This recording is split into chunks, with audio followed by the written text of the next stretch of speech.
ओम श्री परमात्मने नमः। ओम नमो भगवते वासुदेवाय। आज श्रीमद् भागवत महापुराण कथा प्रथम स्कंद। भगतजनों, आज के पावन दिन हम श्रीमद् भागवत महापुराण से अध्याय 9 और 10 की कथा सुनेंगे। आज की कथा में हम सुनेंगे युधिष्ठिर आदि का भीष्म जी के पास जाना और भगवान श्री कृष्ण की स्तुति करते हुए भीष्म जी का प्राण त्याग करना तथा भगवान श्री कृष्ण का द्वारका गमन। आज के पावन दिन हम इस पावन कथा का रसपान करेंगे। सूत जी कहते हैं कि इस प्रकार राजा युधिष्ठिर प्रजाद्रोह से भयभीत हो गए। फिर सब धर्मों का ज्ञान प्राप्त करने की इच्छा से उन्होंने कुरुक्षेत्र की यात्रा की, जहाँ भीष्म पितामह सरशैया पर पड़े हुए थे। हे शौनक आदि ऋषियों, उस समय उन सब भाइयों ने स्वर्ण जटित रथों पर, जिनमें अच्छे अच्छे घोड़े जुते हुए थे, उन पर सवार होकर अपने भाई युधिष्ठिर का अनुगमन किया। उनके साथ व्यास, धौम्य आदि ब्राह्मण भी थे। हे शौनक जी, अर्जुन के साथ भगवान श्री कृष्ण भी रथ पर चढ़कर चल पड़े। उन सब भाइयों के साथ महाराज युधिष्ठिर की ऐसी शोभा हुई मानो यक्षों से घिरे हुए स्वयं कुबेर ही जा रहे हों। अपने अनुचरों और भगवान श्री कृष्ण के साथ वहां जाकर पांडवों ने देखा कि भीष्म पितामह स्वर्ग से गिरे हुए देवता के समान पृथ्वी पर पड़े हुए हैं। उन लोगों ने उन्हें प्रणाम किया। हे शौनक जी, उसी समय भरत वंशियों के गौरव रूप भीष्म पितामह को देखने के लिए सभी ब्रह्मा ऋषि, देव ऋषि और राज ऋषि वहां पर आए। पर्वत, नारद, धौम्य, भगवान व्यास, बृहदश्व, भारद्वाज, शिष्यों के साथ परशुराम जी, वशिष्ठ, इंद्रप्रमद, त्रित, गृहस्मद, असित, कक्षीवान, गौतम, अत्रि, विश्वामित्र, सुदर्शन तथा और भी सुखदेव आदि शुद्ध हृदय महात्मागण एवं शिष्यों के साथ कश्यप, अंगिरा, पुत्र बृहस्पति आदि मुनिगण भी वहां पर पधारे। भीष्म पितामह धर्म को और देश काल के विभाग को, कहाँ किस समय क्या करना चाहिए, इस बात को जानते थे। उन्होंने उन बड़भागी ऋषियों को सम्मिलित हुआ देखकर उनका यथायोग्य सत्कार किया। वे भगवान श्री कृष्ण का प्रभाव भी जानते थे, अतः उन्होंने अपनी लीला से मनुष्य का वेश धारण करके वहां बैठे हुए तथा जगदीश्वर के रूप में हृदय में विराजमान भगवान श्री कृष्ण की बाहर और भीतर दोनों जगह पूजा की। पांडव बड़े विनय और प्रेम के साथ भीष्म पितामह के पास बैठ गए। उन्हें देखकर भीष्म पितामह की आंखें प्रेम के आंसुओं से भर गई। उन्होंने उनसे कहा, हे धर्मपुत्रों, हाय हाय, यह बड़े कष्ट और अन्याय की बात है कि तुम लोगों को ब्राह्मण, धर्म और भगवान के आश्रित रहने पर भी इतने कष्ट के साथ जीना पड़ा, जिसके तुम कदापि योग्य नहीं थे। अतिरथी पांडु की मृत्यु के समय तुम्हारी अवस्था बहुत छोटी थी। उन दिनों तुम लोगों के लिए कुंती रानी को और साथ साथ तुम्हें भी बार बार बहुत से कष्ट झेलने पड़े। जिस प्रकार बादल वायु के वश में रहते हैं, वैसे ही लोकपालों के सहित सारा संसार काल भगवान के अधीन है। मैं समझता हूँ कि तुम लोगों के जीवन में ये जो अप्रिय घटना घटित हुई हैं, वे सब उन्हीं की लीला हैं। नहीं तो साक्षात धर्मपुत्र राजा युधिष्ठिर हों, गदाधारी भीमसेन और धनुर्धारी अर्जुन रक्षा का काम कर रहे हों, गांडीव धनुष हो और स्वयं भगवान श्री कृष्ण सुहृदय हों, भला वहां भी विपत्ति की संभावना है क्या? ये काल रूप श्री कृष्ण कब क्या करना चाहते हैं, इस बात को कभी कोई नहीं जानता। बड़े बड़े ज्ञानी भी इसे जानने की इच्छा करके मोहित हो जाते हैं। हे युधिष्ठिर, संसार की ये सब घटनाएं ईश्वर इच्छा के अधीन हैं। उसी का अनुसरण करके तुम इस अनाथ प्रजा का पालन करो, क्योंकि अब तुम ही इसके स्वामी और इसे पालन करने में समर्थ हो। ये श्री कृष्ण साक्षात भगवान है। ये सबके आदि कारण और परम पुरुष नारायण हैं। अपनी माया से लोगों को मोहित करते हुए ये यदुवंशियों में छिपकर लीला कर रहे हैं। इनका प्रभाव अत्यंत गूढ़ एवं रहस्यमय है। हे युधिष्ठिर, उसे भगवान शंकर, देवऋषि नारद और स्वयं भगवान कपिल ही जानते हैं, जिन्हें तुम अपना मुमेरा भाई और प्रिय मित्र तथा सबसे बड़ा हेतु मानते हो। तथा जिन्हें तुमने प्रेमवश अपना मंत्री, दूत और सारथी तक बनाने में संकोच नहीं किया है, वे स्वयं परमात्मा हैं। इन सर्वात्मा, समदर्शी, अद्वितीय, अहंकार रहित और निष्पाप परमात्मा में उन ऊंचे नीचे कार्यों के कारण कभी किसी प्रकार की विषमता नहीं होती। हे युधिष्ठिर, इस प्रकार सर्वत्र सम होने पर भी देखो तो सही, वे अपने अनन्य प्रेमी भक्तों पर कितनी कृपा करते हैं। यही कारण है कि ऐसे समय में जबकि मैं अपने प्राणों का त्याग करने जा रहा हूँ, इन भगवान श्री कृष्ण ने मुझे साक्षात दर्शन दिया है। भगवत परायण योगी पुरुष भक्ति भाव से इनमें अपना मन लगाकर और वाणी से इनके नाम का कीर्तन करते हुए शरीर का त्याग करते हैं और कामनाओं से तथा कर्म के बंधन से छूट जाते हैं। वे ही देवदेव भगवान अपने प्रसन्न हास्य और रक्त कमल के समान अरुण नेत्रों से, उलसित मुख वाले चतुर्भुज रूप से, जिसका और लोगों को केवल ध्यान में दर्शन होता है, तब तक यही स्थित रहकर प्रतीक्षा करें जब तक मैं इस शरीर का त्याग न कर दूं। सूत जी कहते हैं कि हे शौनक जी, युधिष्ठिर ने उनकी यह बात सुनकर सरशैया पर सोए हुए भीष्म पितामह से बहुत से ऋषियों के सामने ही नाना प्रकार के धर्मों के संबंध में अनेकों रहस्य पूछे। तब तत्ववेता भीष्म पितामह ने वर्ण और आश्रम के अनुसार पुरुष के स्वाभाविक धर्म और वैराग्य तथा राग के कारण विभिन्न रूप से बतलाए हुए निर्वर्ती और प्रवर्ती रूप द्विध धर्म, दान धर्म, राज धर्म, मोक्ष धर्म, स्त्री धर्म और भगवत धर्म, इन सब का अलग अलग संक्षेप और विस्तार से वर्णन किया। हे शौनक जी, इनके साथ ही धर्म, अर्थ, काम और मोक्ष, इन चारों पुरुषार्थों का तथा इनकी प्राप्ति के साधनों का अनेकों उपाख्यान और इतिहास सुनाते हुए विभागशः उन्होंने वर्णन किया। भीष्म पितामह इस प्रकार धर्म का प्रवचन कर ही रहे थे कि वह उत्तरायण का समय आ पहुंचा, जिसे मृत्यु को अपने अधीन रखने वाले भगवत परायण योगी लोग चाहा करते हैं। उस समय हजारों रथियों के नेता भीष्म पितामह ने वाणी का संयम करके मन को सब ओर से हटाकर अपने सामने स्थित आदि पुरुष भगवान श्री कृष्ण में लगा दिया। भगवान श्री कृष्ण के सुंदर चतुर्भुज विग्रह पर उस समय पीताम्बर फहरा रहा था। भीष्म जी की आंखें उसी पर एकटक लग गई। उनको शस्त्रों की चोट से जो पीड़ा हो रही थी, वह तो भगवान के दर्शन मात्र से ही तुरंत दूर हो गई तथा भगवान की विशुद्ध धारणा से उनके जो कुछ अशुभ शेष थे, वे सभी नष्ट हो गए।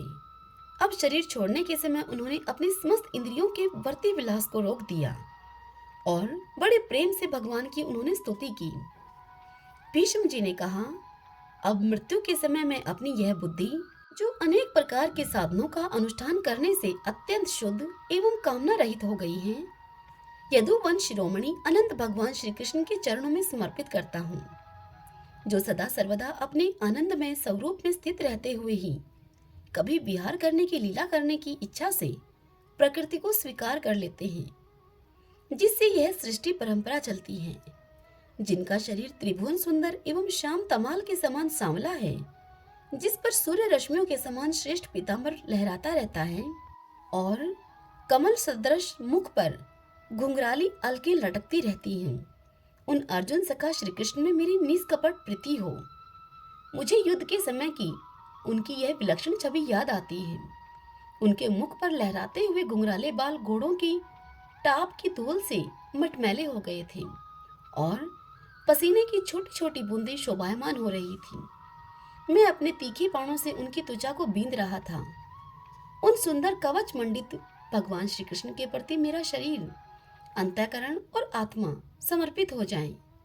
अपने मित्र अर्जुन की बात को सुनकर, जो तुरंत ही पांडव सेना और कौरव सेना के बीच में अपना रथ लेकर आए और वहां स्थित होकर उन्होंने अपनी दृष्टि से ही शत्रु पक्ष के सैनिकों की आयु छीन ली, उन पार्थ सखा भगवान श्री कृष्ण में मेरी परम प्रीति हो। अर्जुन ने जब दूर से कौरवों की सेना के मुखिया हम लोगों को देखा, तब पाप समझकर वह अपने स्वजनों के वध से विमुख हो गया।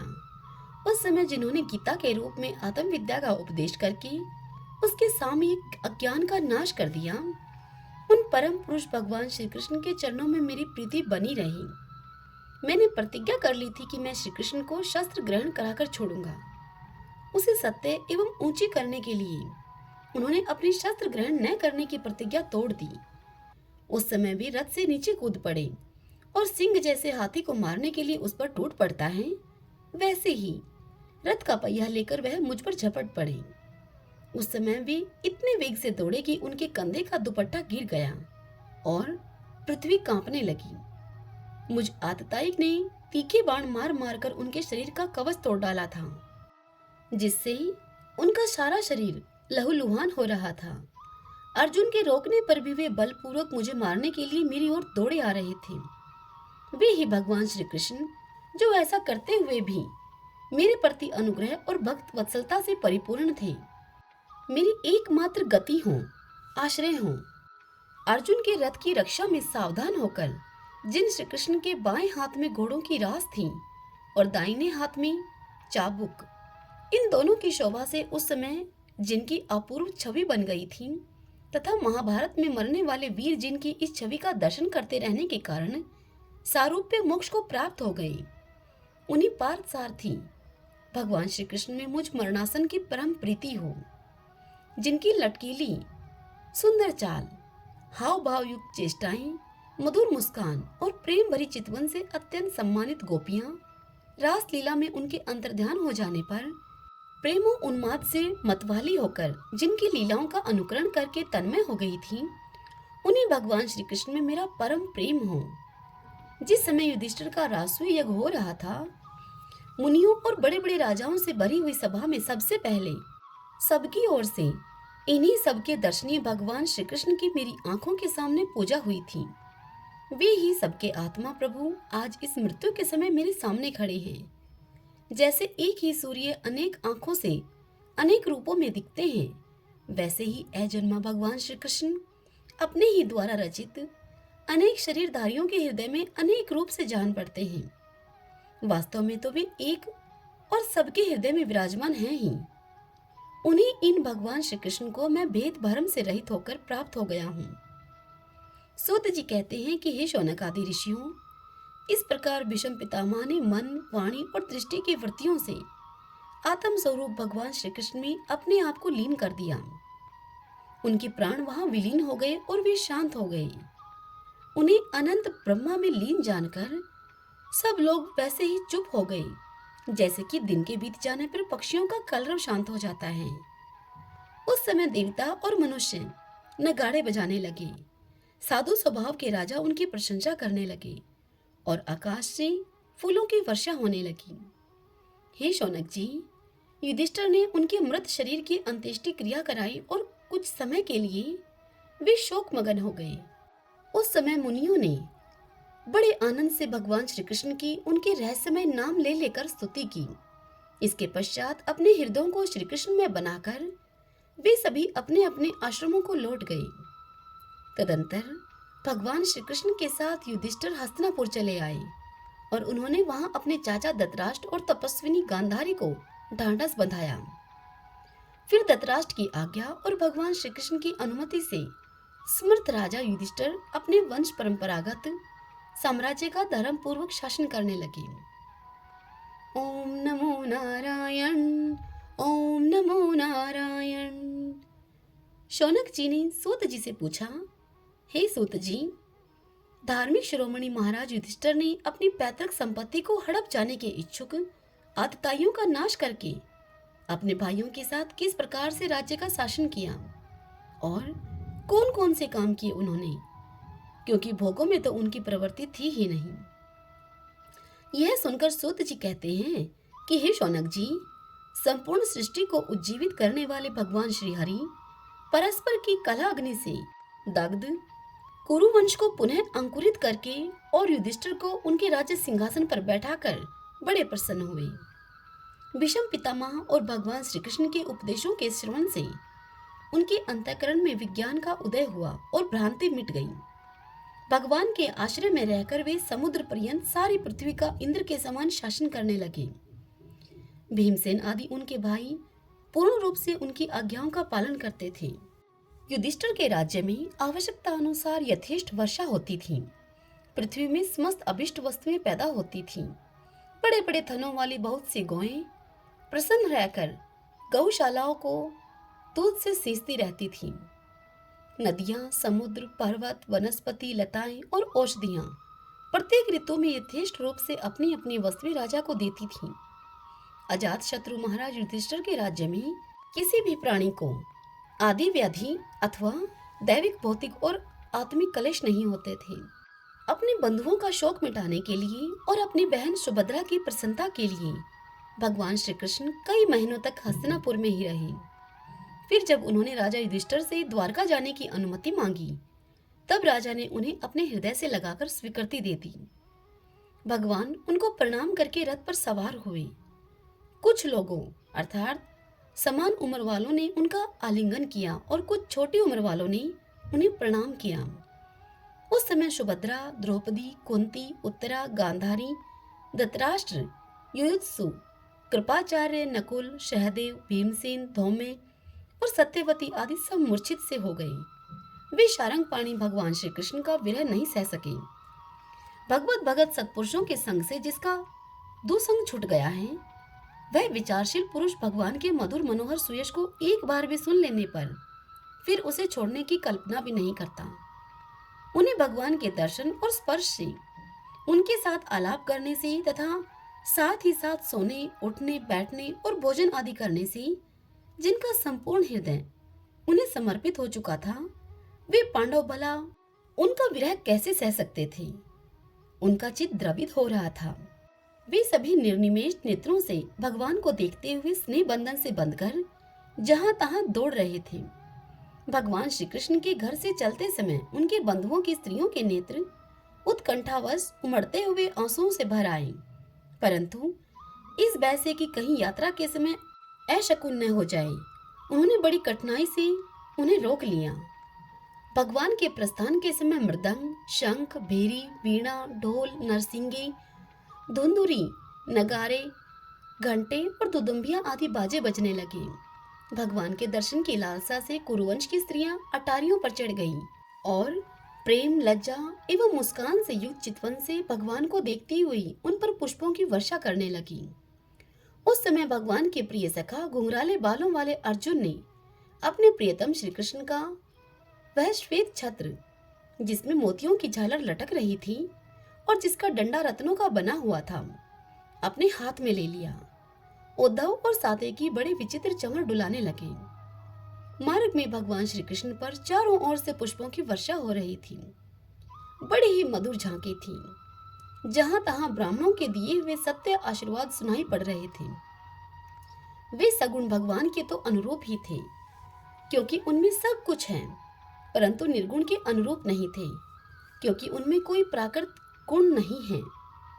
हस्तिनापुर की कुलीन रमणियां, जिनका चित्त भगवान श्री कृष्ण में रम गया था, आपस में ऐसी बातें कर रही थी जो सबके कान और मन को आकृष्ट कर रही थी।